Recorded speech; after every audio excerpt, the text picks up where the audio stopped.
I was born and raised in the Bay Area, and that's exactly where I started on the American Discovery Trail. Basically within 1 or 2 miles of where I was born, and a few more miles from where I grew up and everything there on the bay, in the East Bay. And I'm headed towards Delaware on the outer coast of the Atlantic Ocean through Washington, D.C.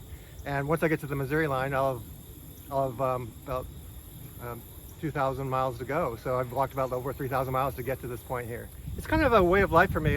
My background is in wildlife biology and being a naturalist and everything. I just love seeing the diversity of nature and how it flows and changes and what remains the same and what is diversified.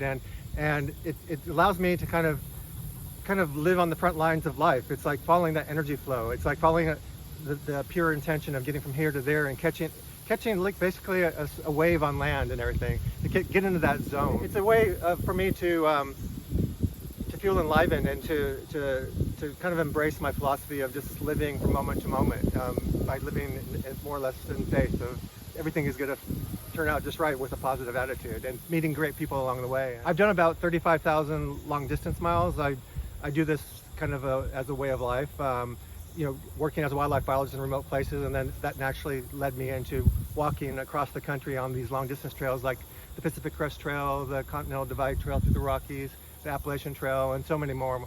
And so this is my way of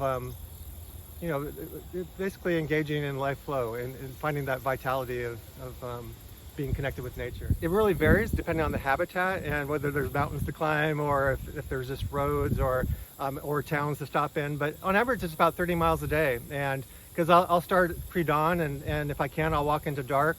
And so, maybe my highest day is like 44, 45 miles.